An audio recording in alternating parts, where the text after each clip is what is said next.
नहीं मिल पाता है, लेकिन उसके बाद भी जो महिलाएं खुद को स्थापित कर रही हैं, आत्मनिर्भर बन रही हैं, उन्हें कैसे आप सपोर्ट करती हैं? पहली बात तो ऐसा नहीं है कि परिवारों से सपोर्ट नहीं मिला है, बहुत बदला है। और सबसे पहला सपोर्ट जो लड़कियों को, महिलाओं को आगे बढ़ने में मदद कर रहा है वो पेरेंटल सपोर्ट है, वो सिबलिंग का सपोर्ट है। अभी परसों जैसे हम बात कर रहे थे एक बच्चों के कॉन्क्लेव में थी और बच्चों ने लिखा कि लड़कियों को पढ़ाना है, आगे बढ़ाना है, मुझे हेलीकॉप्टर दिया। तो उसमें मैंने एक शब्द ऐड करा कि नहीं बेटा, लड़कों का माइंडसेट बदलना है, उसको समझाना है कि तुम्हारी बहन भी जब स्कूल आई तभी मैं भी उस स्कूल में जाऊंगा। सो पहली बात तो है कि परिवारों का सपोर्ट बदल रहा है, इम्प्रूव हो रहा है। और खाली पतियों का सपोर्ट नहीं चाहिए, ससुराल का सपोर्ट चाहिए, मायका का चाहिए, भाइयों का चाहिए। और एज एम्प्लॉयर हम सबको थोड़ा सा अपना दृष्टिकोण उनके लिए कि वो महिला माँ भी बनेगी जी। और माँ का रोल कोई पिता नहीं निभा सकता, कितना भी कोऑपरेटिव हो।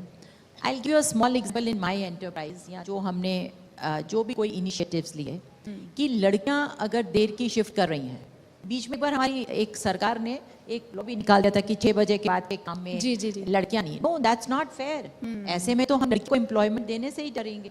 सो हमने उसका ये सोल्यूशन निकाला कि कोई भी लड़की अगर रात ढलने के बाद काम से जा रही है तो उसको मेरा बिल्कुल, महिलाओं को हम लिमिटेशंस में नहीं रख सकते हैं, बल्कि हम माहौल को चेंज कर सकते हैं। ड्राइवर उसको छोड़ने जाएगा, घर तक पहुंचा के आएगा। जी, अलका कुकरेती जी, क्योंकि आप 43 साल की उम्र में आपने बिजनेस शुरू किया, ये अपने आप में बहुत बड़ी बात है, क्योंकि उस उम्र में बहुत सी हम महिलाएं देखते हैं कि एनर्जी लगता है कि ख़त्म हो गई है, ऐसा फील करती है। लेकिन आज का दौर क्योंकि बदल रहा है, गृहिणी से उद्यमी बनने तक का जो आपका सफ़र है, शुरुआत कैसे हुई? क्या कब आपको लगा कि नहीं, कुछ करना है?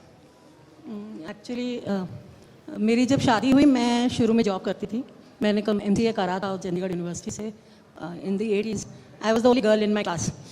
तो वो मगर वो मैं ज़्यादा दिन मेरा चल नहीं पाया, बिकॉज मेरी जब शादी हुई मेरे हस्बैंड की नौकरी ऐसी थी कि वो बाहर मुन्ने थे। तो उन्होंने मुझे कहा कि तुम अकेली रह पाओगी और मैनेज कर लोगी दिल्ली में, बिकॉज मैं तो उनकी जॉब ऐसी थी कि 9 महीने वो बाहर रहते थे कंट्री से।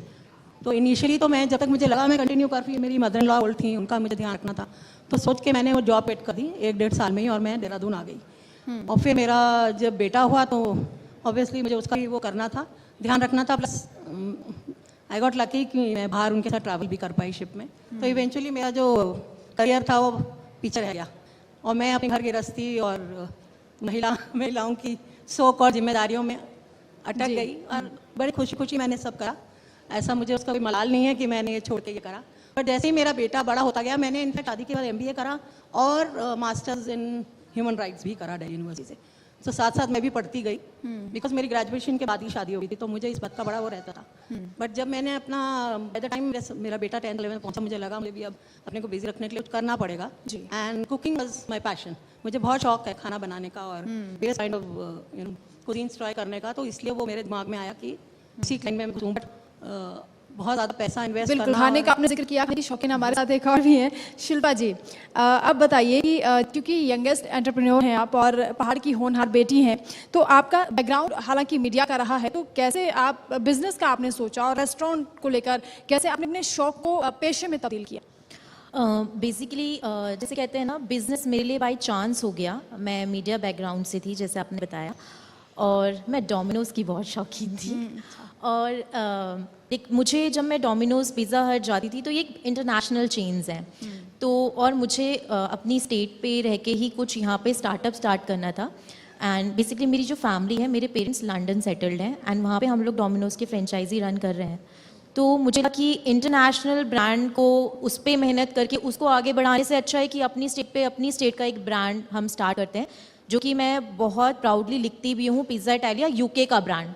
तो मुझे लगता है कि उन 2 इंटरनेशनल ब्रांड को टक्कर देने में ही वो रेस मेरी स्टार्ट हुई 2016 में।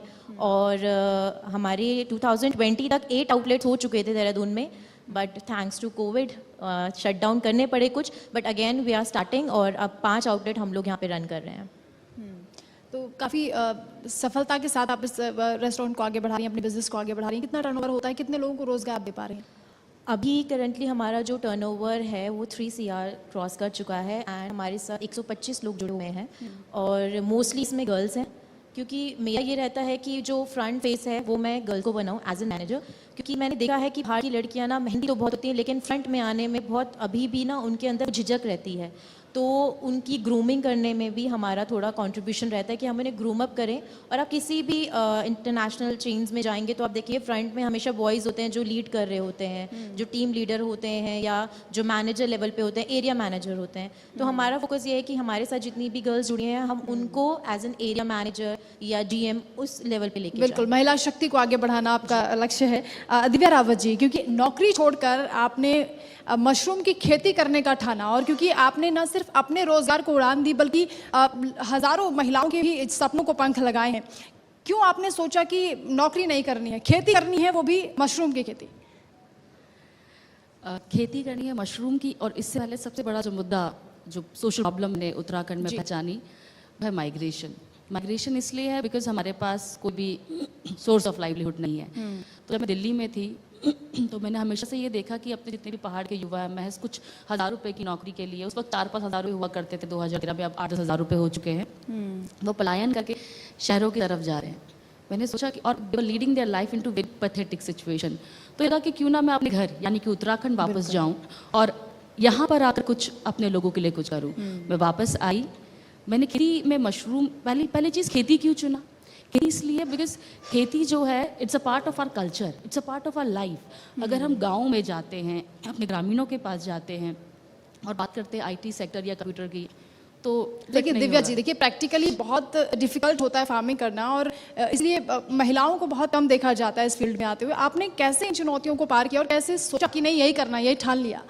क्योंकि मशरूम जो है वो एक इंडोर कल्टीवेशन है। अगर हम अपने पहाड़ों की बात तो यहाँ पे खेती थोड़ा सा मुश्किल हो चुका है क्योंकि वाइल्ड एनिमल हैं, बहुत ज़्यादा बारिश हो जाती है, तो कमरे के अंदर की जाने वाली खेती है, तो ऐसी किसी से उसको नुकसान नहीं होता है। And the only thing required mushroom cultivation is temperature.